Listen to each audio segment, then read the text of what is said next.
Yes, indeed. As we kick things off here, our first interview with a man who is no stranger to the Observer, but creates quite a conversation, I must say. Let me say Happy New Year and a pleasant good evening to PNM activist Barry Garcia. Good afternoon, Mike. Good evening, Mikey, and same to you and your family. Thank you, Hope sir. all has been well with you. Well, it could get better. It's all based on our conversation this evening, and I know a lot of people that are locked on. They said, Barry, I say yes. When it comes to anything, any battle in life, it is not one-dimensional. It takes all different areas for us to look at before we come up with what is complete before us. Barry, I'm looking at something that many people would say that it's a bit biased when it comes to polls, and that is the recent NACTA release, saying that Dr. Rowley's decision to retire from electoral politics has boosted the PNM's political stocks ahead of this year's general election. This according to the whole NACTA poll, when Dr. Rowley confirmed he will resign as Prime Minister and not contest the Diego Martin West constituency. What say you? They said the PNM has found itself very unpopular until the announced resignation of Dr. Rowley. What has happened is that Dr. Country has walked away from Dr. Rowley. And in his political acumen, he felt that he should retire and give someone else a chance to run the country. I saw it as a strategic move. I saw it as a move that is going to give the PNM a breath of fresh air, barring the controversy of who is selected.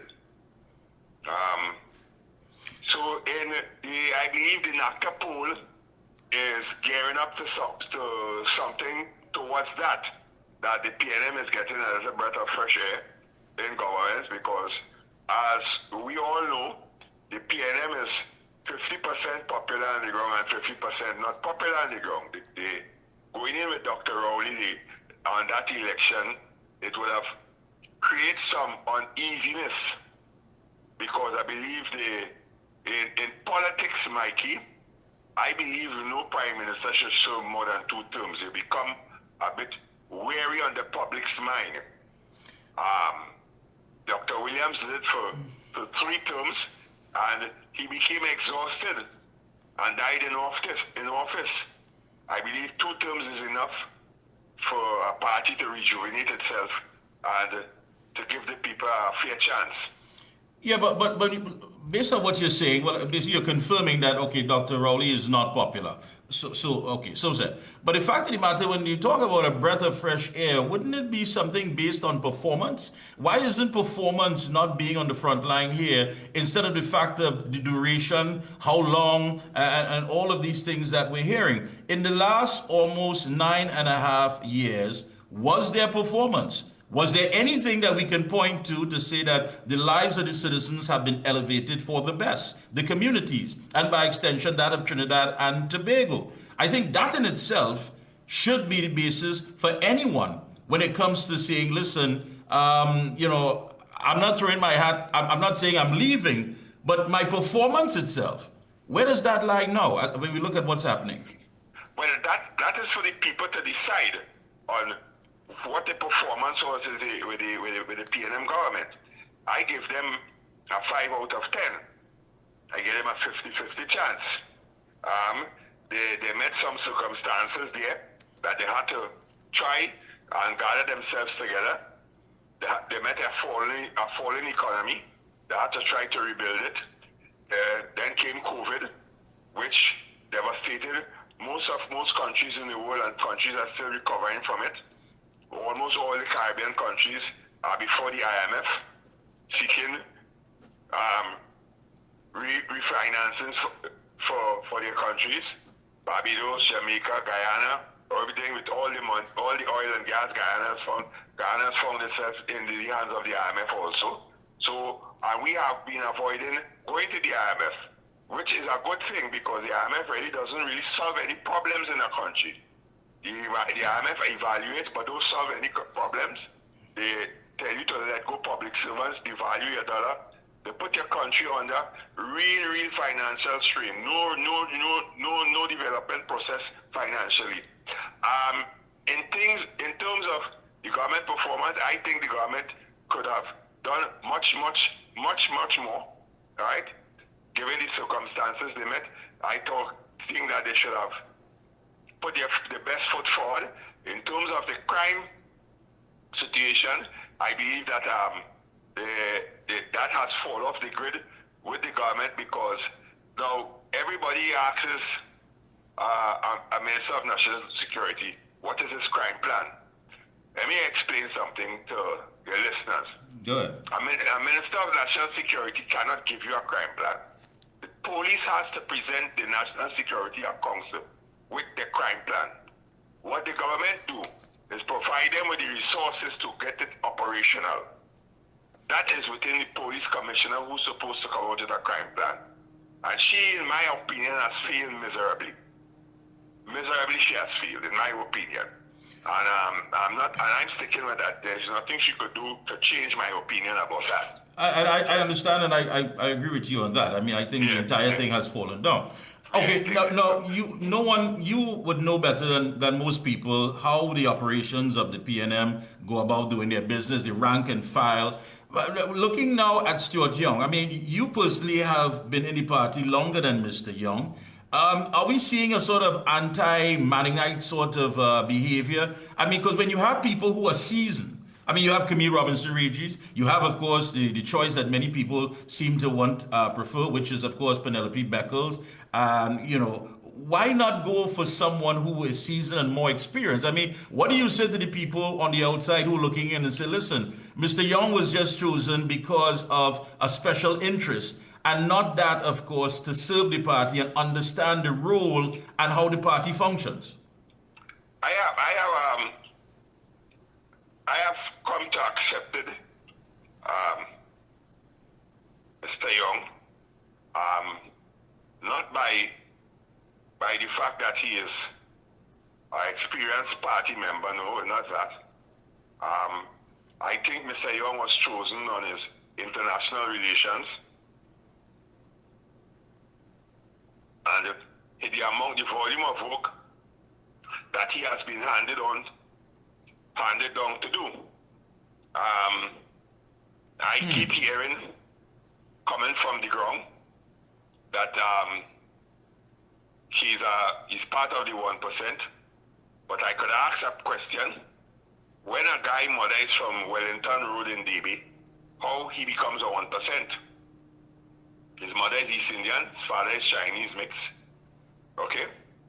I think that the PNM has crossed a good barrier. It no longer becomes an African-based party.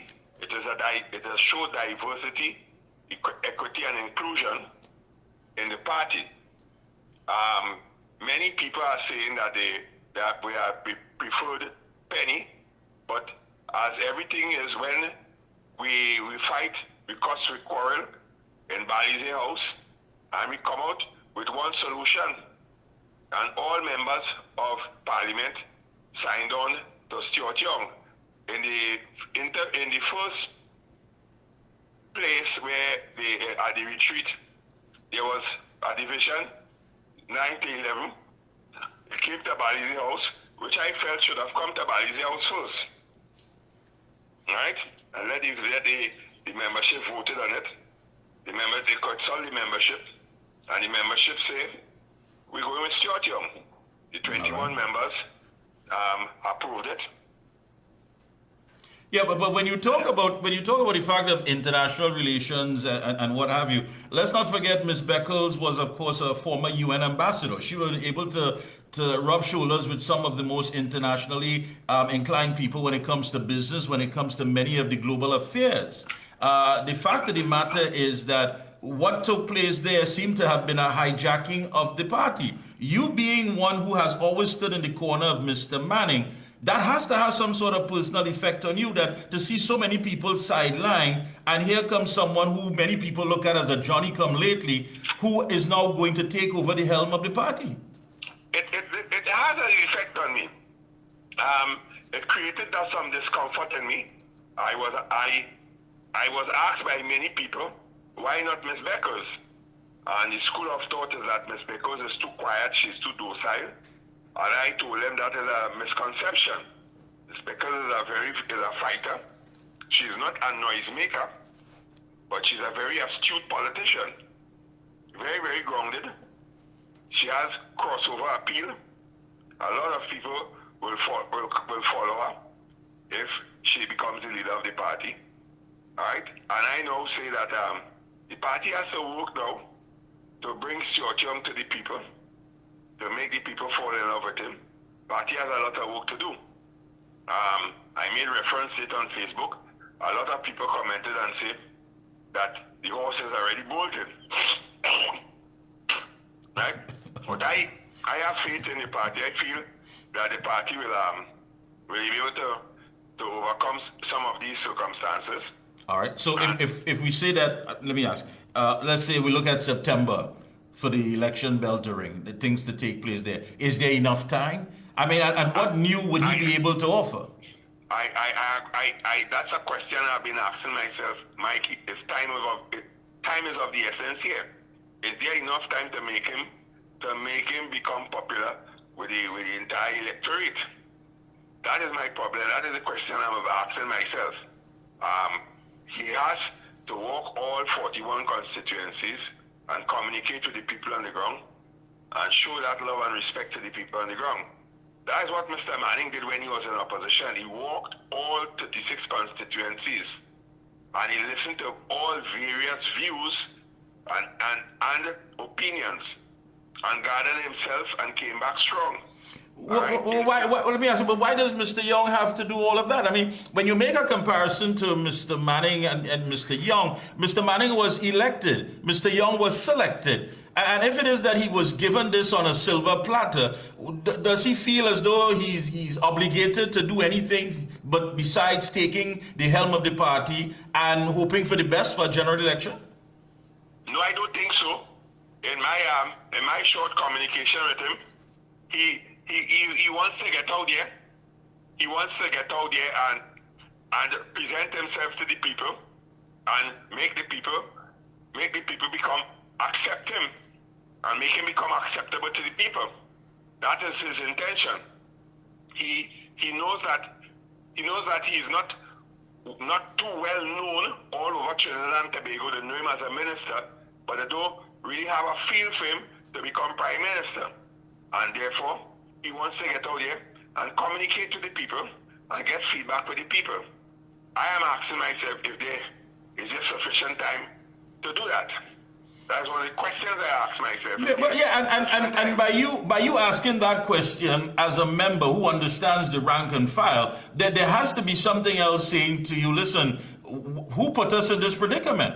Because we've had prime ministers in the past, and they've all faced the polls. Whether they win, they lose, they draw, they've all done that. Now you have a prime minister who is not the political leader and a political leader who is not the prime minister. So you must say to yourself, who has placed the party in such a very awkward position? All right, well, to answer that question, I will have to place it square on the lap of Dr. Rowley. All right, the party has been placed in a predicament, a transitional predicament, because of the option he chose. He chose to go, which I have no problem with it, but I was not comfortable by the process that was used in selecting his replacement. I wasn't comfortable with it. I've expressed my view on that. Okay? I said I was honest enough to express my view on that. And I thank you for that. And I wasn't too comfortable with it. But however, once the matter was taken before the General Council, and the General Council came out unanimously in support of him, I will then fall in line and go with what the General Council goes with, because the General Council is the meat and the body of the party. All right, and basically what you're saying is that at the end of the day, as we know it, based on our political culture here, it's a matter of towing the line. Once the decision has been made, then you have the responsibility, like everyone else, to now pick up this individual and sell this individual to the electorate. No, but you go ahead. That's basically, Mikey, I have to now go and sell him to the electorate and make the electorate buying to him. All right? That is a little task ahead, a little task at hand. I don't know if we'll have sufficient time to perform that task, but I have all confidence in him. I have no problem with Stuart Young, you know. I have worked with Stuart Young in the past, and I find him to be a very resourceful individual, very communicative, willing to listen. I don't know how he come across to the public, to the general public, how he come across to the general public. I could tell you, one complaint I have been getting is that many members and many supporters feels as though the ministers are a bit far away from them. The minister is not close to them. So that is a major thing that has to be fixed. Okay? In terms of the PNM performance, I give them a 50% mark. There are many areas which the PNM could have done better. You have Foster Cummins, who is doing tremendous work with the National Youth Service. He has brought out a number of programs to attract the youths. We still have a problem in terms, we have Carrie Marcel, who has worked on the ground in the Beatam and has been working the ground in Lavantil to quell that crime situation, because it has become out of hand. All right? And I don't blame the government for the crime situation, you know. I blame the police. The police has to perform. The police has to go out there and serve the public. You have too many square pegs and round hole in the police service, and that falls straight on the Commissioner of Police lap. All right. What I could blame the government for is the politics of the police service. It is too blatant to see. Well, I want to thank you. Yeah, I want to thank you for your honesty. I mean, brutal honesty. And I always believe that, you know, it's better than false hope when it comes to, you know, telling people how it is. You know that is a challenge. There's a big challenge as far as trying to sell Mr. Young to the electorate. You said that you don't know if there's going to be enough time. You know, I remember in primary school, there was this guy who was sticking this Jap's nest, you know, and just playing a fool. And the principal came up, and I was just an observer along with two other guys. And we all got licks that day because they said, listen, if you're on the block, whether you're smoking or not, and the police pull up, everybody has to go down. Mr. Young was there when they had dead babies in the NICU, poor infrastructure, mismanagement of COVID, crime situation, extortion, kidnappings. He was there. What are you going to tell the electorate that is going to come across different in the sense that what he wasn't aware, he didn't know, but he was in cabinet, a cabinet where he recused himself over 100 occasions, and it had nothing to do with the interests of the people, but of course trying to avoid any conflict of interest that would have taken place as far as certain approvals. How do you sell that? How do you sell that? But he has to know how he wants to market himself, Mikey. I have an idea how he could sell that. He can go to the people and be brutally honest with the people and tell them that he made mistakes. This is what Mr. Manning did. When Mr. Manning lost the election in 1995, Mr. Manning went to the people and said, listen, I made a mistake. He was brutally honest with the people, and he to ask them, he said, I would not do that again. Fast forward to 2010, he called a snap election because there were internal wranglings. There were people inside of the PNM who wanted him out, and so on, and they were plotting against him. And there were internal wranglings, and that led him to call the election. And in came the People's Partnership. The People's Partnership came into government on a false premise that we are all together, and that fragmented. That caused a great divide, and that went back to fractions in the society, that everybody holding the corner. Now you have people coming up with all type of political parties and all and so on, fly by night, just flying up, and want to